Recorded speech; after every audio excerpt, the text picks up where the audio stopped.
Okay, I want to welcome everybody. Thank you so much for joining the Voices from the Field Grameen Foundation. My name is Steve Hollingworth. I'm the president of Grameen, and very, very proud to be addressing you today. Just in real brief summary, what we'd like to do today is really talk with you, about some of the impacts that we're seeing in a variety of countries that we're working in. We want to share with you briefly some of the things that we're doing to protect our staff and our agents in rural communities and the clients that we work with. We want to talk with you about how our work with technology and mobile technology in the hands of remote field workers actually is a very important thing at the moment, not only to encourage safe, healthy behaviors of our staff and of our field outreach, but also in terms of helping to address some very immediate needs related to the current COVID-19 virus, and help in the reconstruction, the rehabilitation of the communities that we're in. So we're very excited that you've joined us. We're very grateful for your support. We want to have a lot of input from our field folks, but I wanted to start by saying, essentially, our first concern at Grameen has been the health and safety of our staff, and this has really prompted us to take a number of steps as the pandemic expands, to make sure our staff are well. We have a whole series of plans that our staff are enacting about working from home, about suspending business travel, and about having in-country preparedness plans that ensures that folks know where treatment, where information, where support is available to them, so that we've spent a lot of time and effort ensuring the wellness of our staff. Now, our next priority has been to ensure that we're putting ourselves and supporting our field staff to be a very useful asset as we look at how the poor are supported during this crisis and how we help them to recover.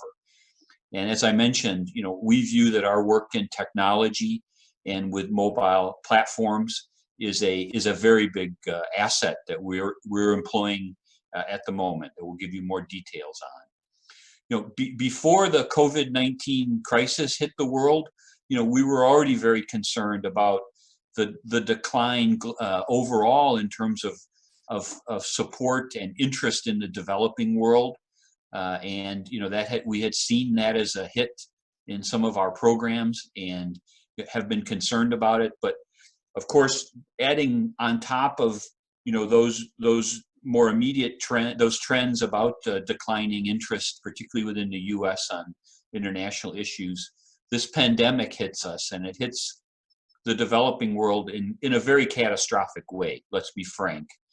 Those of us who have traveled or lived abroad, we know that behind what the epidemiologists are saying about predicted explosion in cases in Africa, South Asia, Southeast Asia, that we're potentially facing very, very, very, very challenging times in the developing world. As I mentioned, we've been developing an extensive network of agents in a variety of countries over the last few years. Actually, since 2016, we've technology enabled over 30,000 field agents.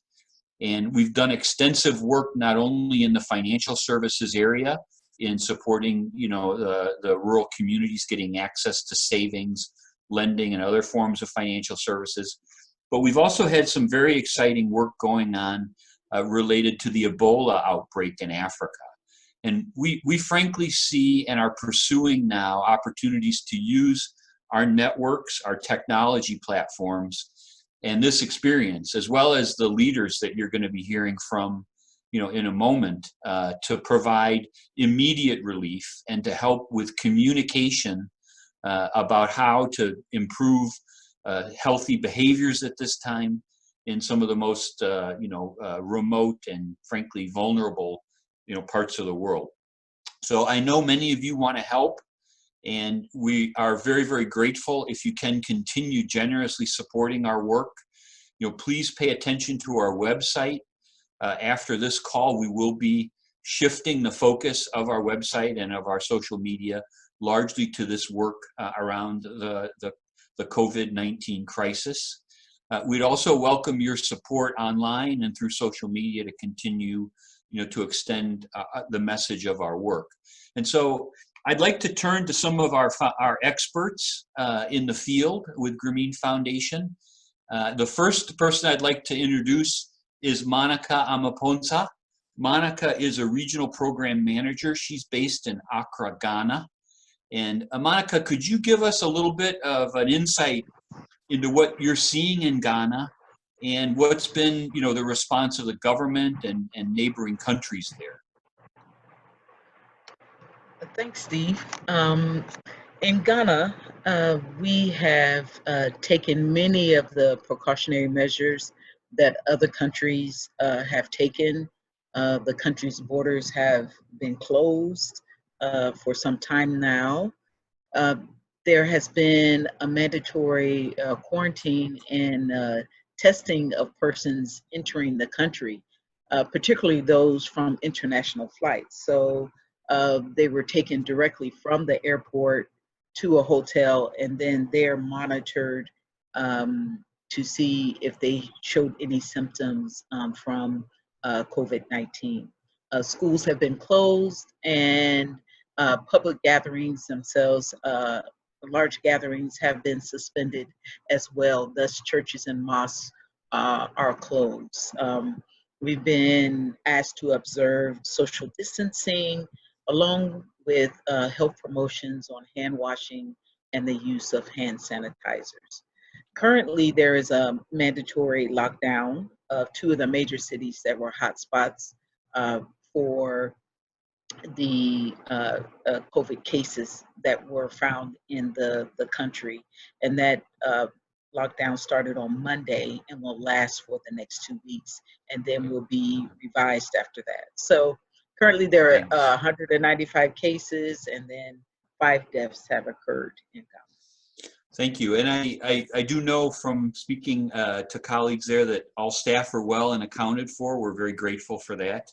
Yes. Monica, could you've been doing some amazing work with the Ebola vaccine trials with a variety of world-class partners. And I'd really like you to provide an overview of that work and any lessons or discussions that you're seeing about how this can be applied in the COVID-19 work. How can your expertise be applied there? Sure. The project I've been working on is called EBODAC. It is an acronym actually for Ebola Vaccine Deployment and Acceptance and Compliance. And basically, it's a consortium of NGOs and private sector coming together. That's London School of Hygiene and Tropical Medicine, World Vision, Janssen Pharmaceuticals, and then ourselves, Grameen.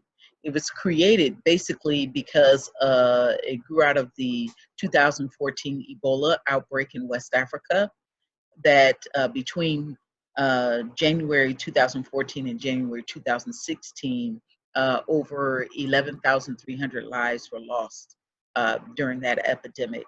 The outbreak devastated the population and basically the socioeconomic and healthcare system at that time, similar to what we're seeing today, but just on a smaller scale. The overall objective there was for us to develop strategies and tools in 3 areas: community engagement, getting communities involved in clinical research, communication, how to handle rumors and misinformation, and then vaccine compliance. The GF played a very major role, or is playing a very major role, in the consortium by developing a mobile messaging platform to send reminder messages for clinic appointments and to counteract rumors and misinformation. And we also developed a mobile phone training service to equip our agents, in this instance, community health workers, to provide the right information around the Ebola disease, vaccine, and outbreaks. All of this information provided the agent and participants are provided in their local language so that they can have ease of understanding and clarity. So basically, what we are seeing in terms of relation with COVID is that other organizations are seeing what we have done with Ebola and are asking us to help in their response, particularly World Vision, their response to COVID-19. So we realize that there are two problems related with communicable diseases like this. Which are around the health risks and the spread of misinformation. And we try to fight and attack both of those problems with the solutions that we've developed. That's excellent, Monica. Thank you so much. You know, it does employ a technology platform called Motek that we're very proud at Grameen Foundation. You know, we've been developing and continuing to use in a variety of implementations. You know, I would encourage folks on the call, if you're interested, please visit our website, GrameenFoundation.org, and in there's a blog that Monica recently did about the work in Ebola, and you know, we're in the middle, Monica's in the middle of a lot of discussions about how we take this expertise, you know, onto this next challenge. The next person I'd like to invite is Christine Dialogo. Christine's our country manager in the Philippines office, and the Philippines has faced an unusual set of challenges that she'll explain, but they're also developing some very, very ambitious plans to activate, you know, their community agent network to be instrumental in supporting communities that they work with. So Christine, thanks for joining us. It's very late in the Philippines, we know, but please give us, you know, your views on what's been happening. Sure, and hi, good morning, good evening, and good afternoon, wherever you are. This is Christine. Maybe what I care is really a personal experience that we've encountered here in Manila, how we handled it as a team as well, and how we continue to fight these. So as you know, Asia Pacific is one of the first regions to experience COVID-19, and at the very beginning, maybe early January, we were just monitoring countries, our neighbor countries like China, Indonesia, Hong Kong. And at that time, there were really mixed reviews, thinking that it was very country specific. And I remember my flight back to Manila, coming from India in January. That was a very serious matter. I was held back actually in the plane for about 20 minutes. And I started asking why. And then I realized that it's the first day of the travel ban from countries like Hong Kong and China, and only Filipino citizens could enter the country. So this after we found out that the Philippines reported the first death of a patient on COVID-19 outside China. And so as by Hong Kong as my stopover, we started to monitor us, and they started to give instructions on how it is important to wear masks, taking vitamins, and even washing our hands. So for a while, about February, it was business as usual, but tried to also the events happening. And then until March 9, we found out that staff members had tested positive. So it really hit close to us, and our colleague was part of the first 20 cases in the Philippines and was actually considered the youngest patient at that time. So we knew to be communicated to our partners and the rest of the staff so that we could protect our team, our colleague, and even Grameen as an institution.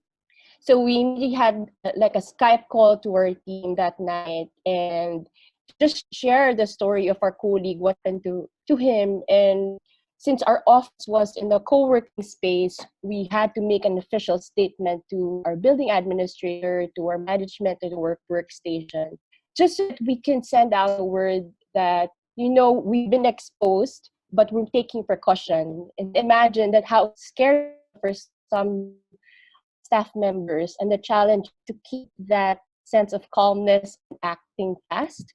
And so the next day, March 10, Manila time, our team had to do a mandatory 14-day quarantine. So, and a few days, national government announced an enhanced community team, which also meant restriction across our city.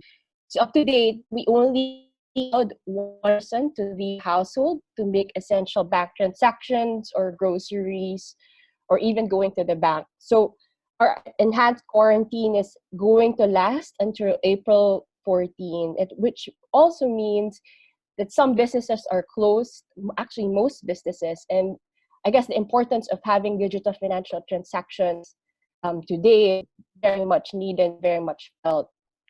In those 14 days, I believe each staff member learned something new: how to manage stress, how to manage your isolation situation. Even when you're working from home, some of our colleagues were alone, and they live alone and they feel really isolated. It really hits a toll on both physical and mental health. And the way able to manage that was to, some Skype group, new shares, random stories, what share even jokes, and even created like Skype group just so that we can provide government announcement. So technology really plays a big part of us. We continue to do online conversations with our partners and our colleagues.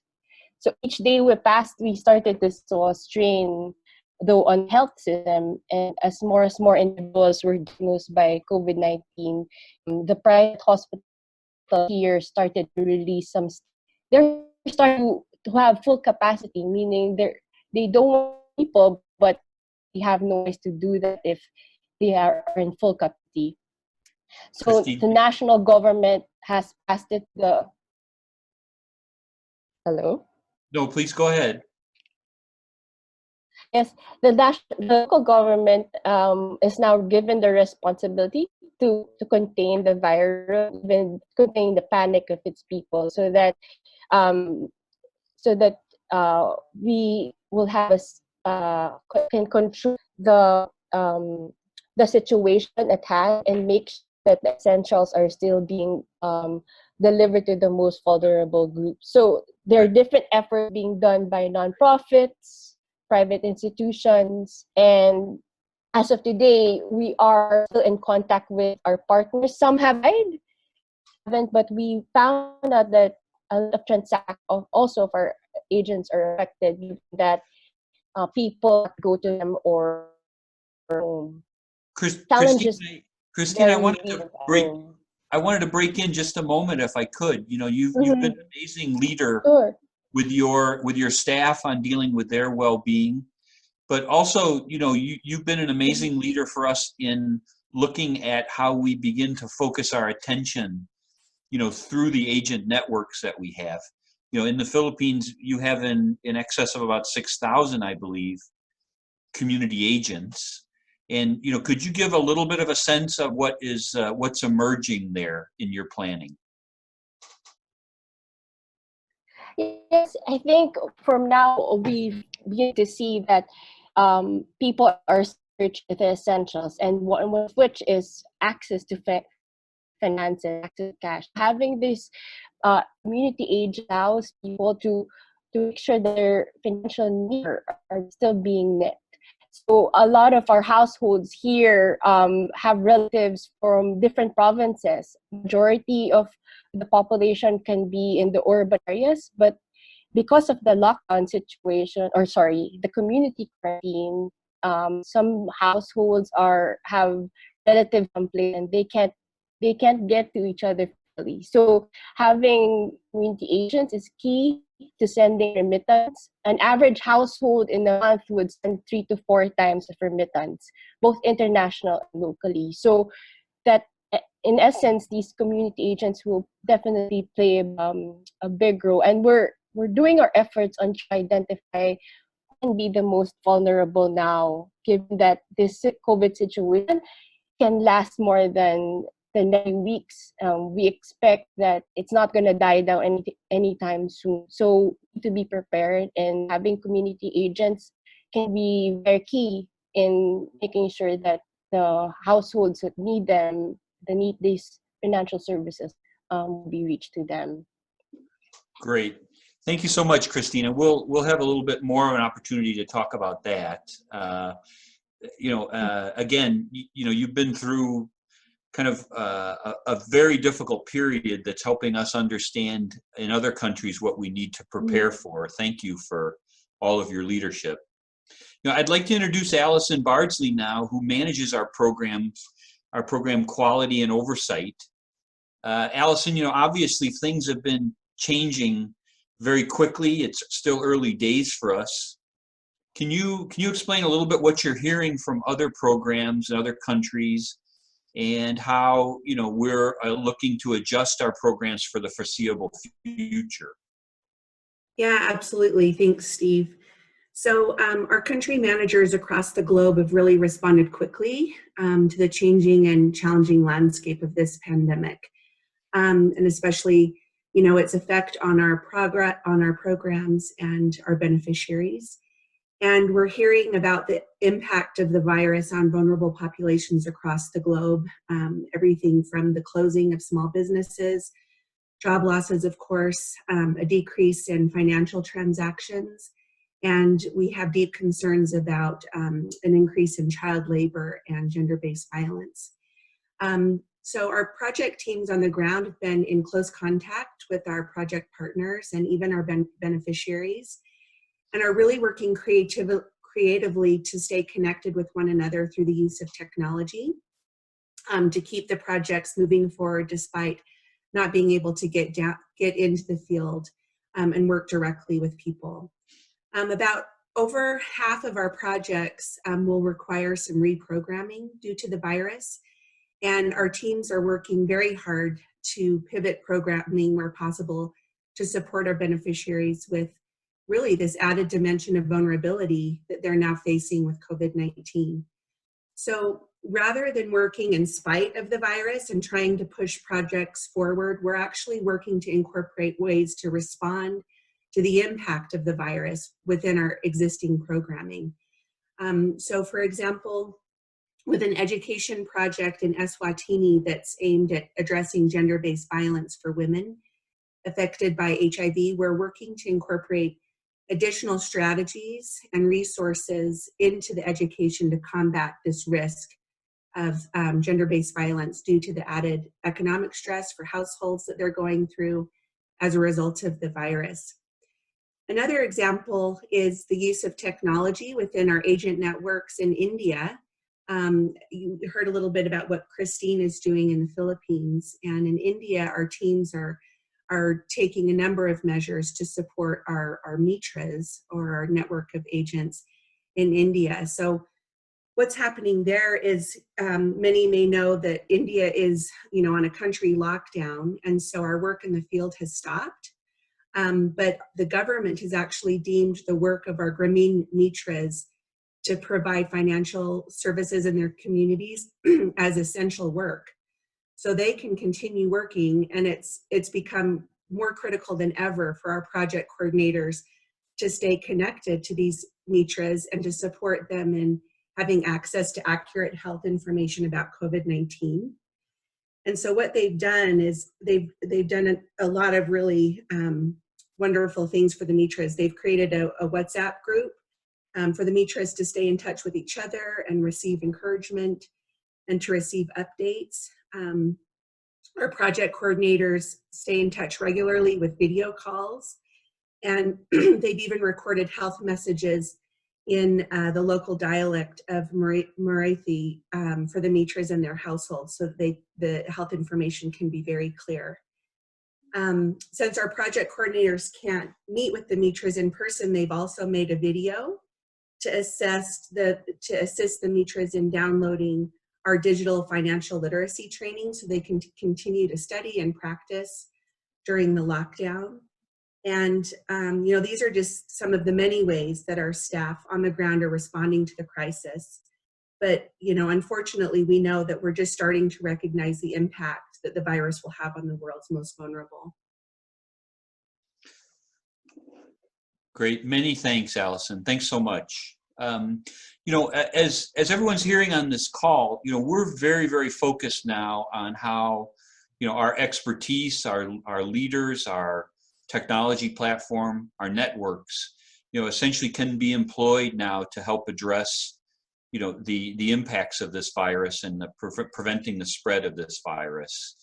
And so we're mobilizing our agent networks and the technologies that we have in hand to do that.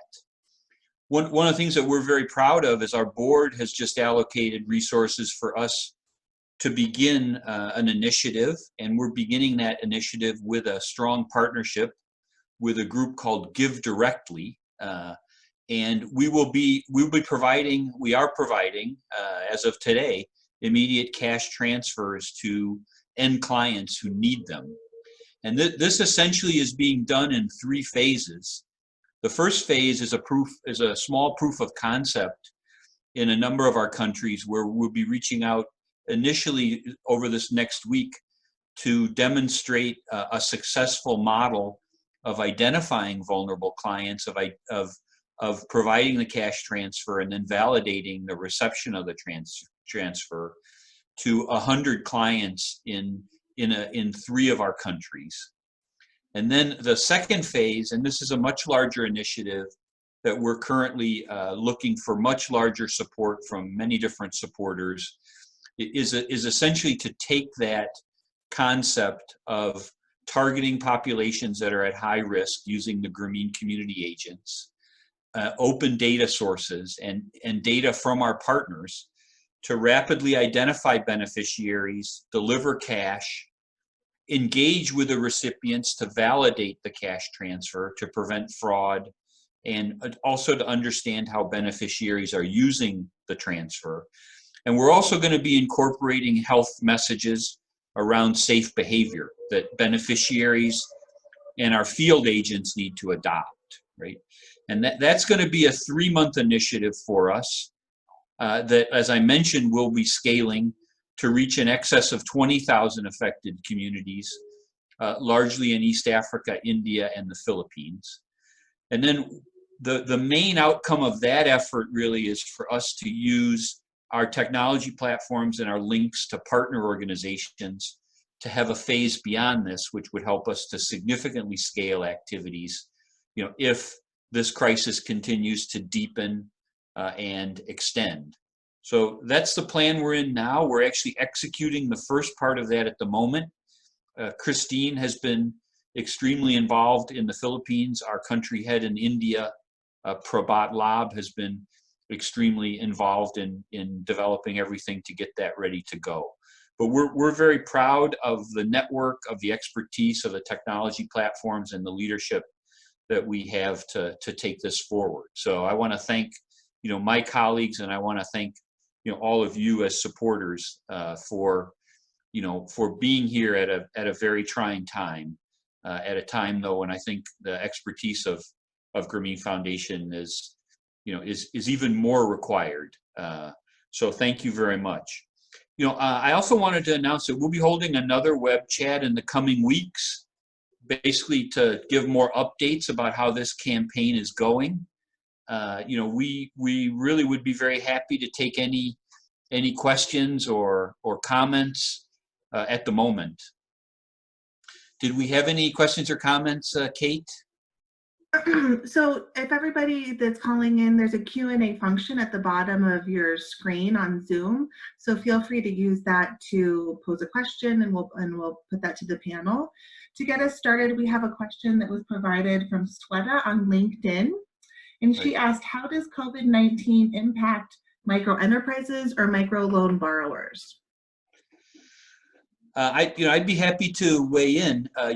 We've been involved in we are involved in a number of networks that work globally and regionally in the microfinance area, and there is real concern about the ability of poor clients to repay loans. There are a number of countries that have been analyzing, but I don't believe have taken steps yet to take steps similar to what's happened in the U.S. With things like mortgage payments, to allow, a postponement of payments. I know of a discussion that's been happening in India, but I don't believe they've gone that far. But there is a lot of anticipation that within the traditional microfinance area, that this will have an impact on the finances of microfinance organizations, and it will certainly impact the ability of the poor to repay loans, and loans will need to be rescheduled. It's one of the reasons why we are giving priority now, to the most vulnerable, to the simple cash transfers that are unconditional, because there's a lot of evidence to suggest, that at times like this in emergency settings, that kind of access to finance without strings attached is really, really what helps to save lives and get people through this. But the key is targeting it very well. With micro enterprises, I know I had a conversation with our country head in India today, and certainly the informal sector in India is really, really due to be hit by this. And one of the aspects that our country team in India is proposing is that there also is a section of cash transfers that would go, to the informal sector, small enterprises. So we can anticipate significant impact, both in the microfinance sector as well as for small and medium-sized enterprises. No question. Great, thank you, Steve. We have another question that's coming through. How do you determine who's going to get the cash transfers? Right. And are these agents involved in facilitating those transfers? Thank you so much. That's an excellent question, and I will give the bigger view, but then I'd ask Christine what to give her thinking.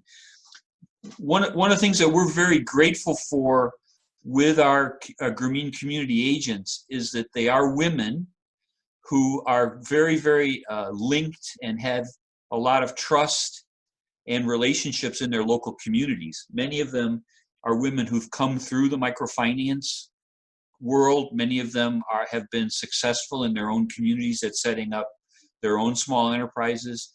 And many of them really have maintained or continue to strengthen, the women's groups that are at the heart of microfinance. And I think the first lesson really is for us to rely on the networks of women to identify who's the most vulnerable and who can say they're the most vulnerable, who can come, how the rest of the community helps to support and identify who is vulnerable. We are working on a number of questions. Grameen Foundation innovated something called the Progress Out of Poverty Index, which is a very effective, short way of assessing vulnerability and poverty.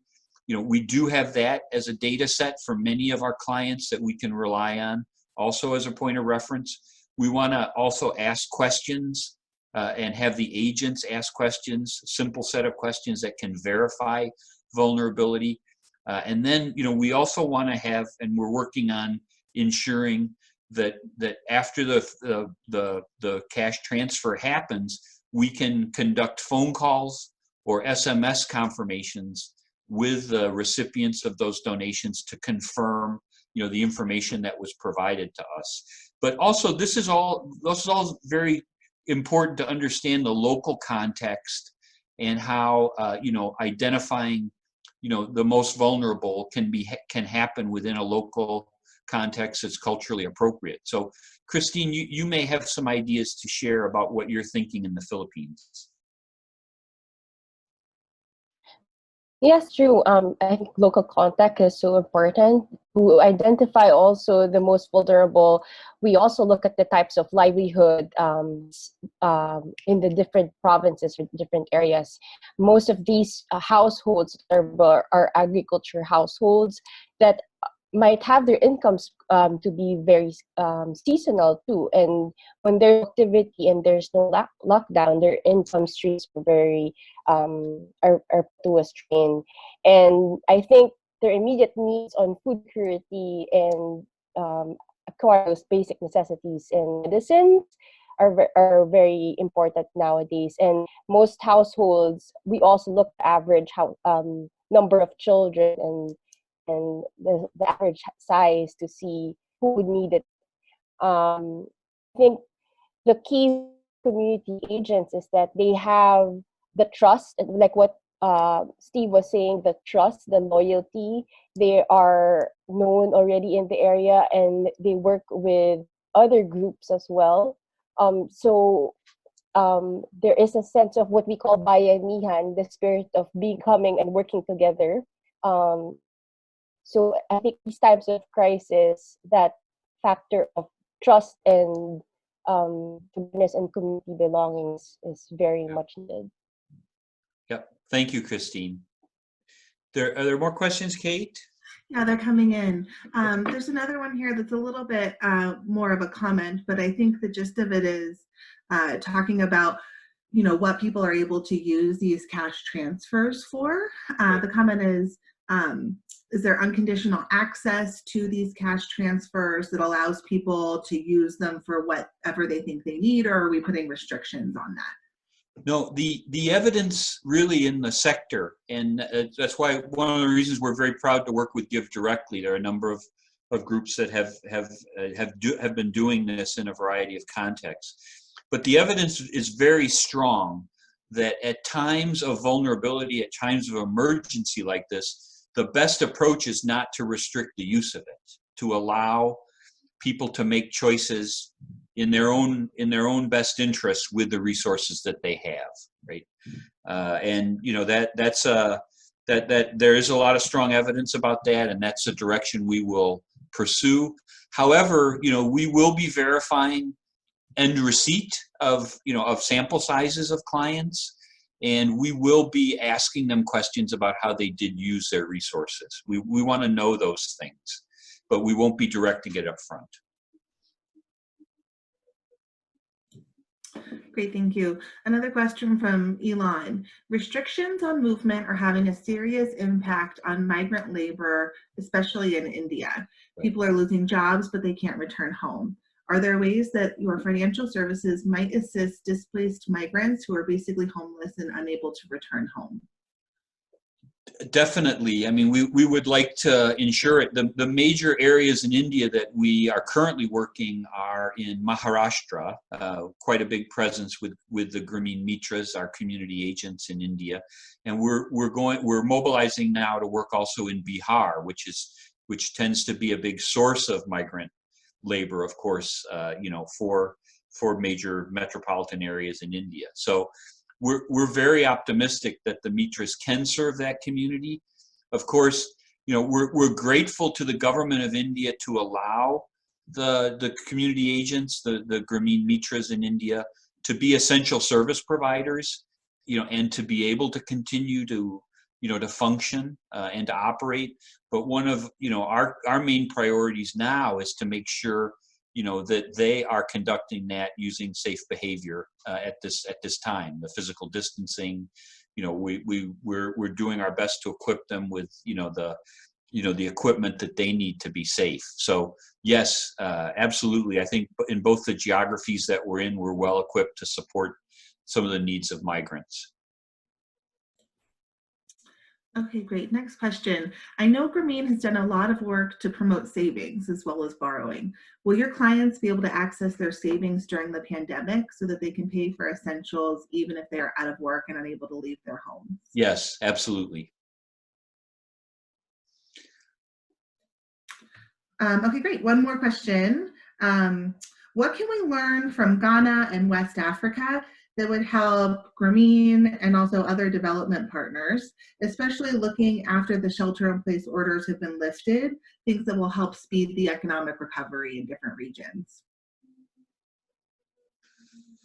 Wow, that's a great question. You know, of course, we can use the same vocabulary that's used here. You know, we all need to adopt healthy behaviors at this time, stay at home, limit physical contact, seek medical attention if we're ill. It's all the same things that we're saying in all of our countries, Ghana included.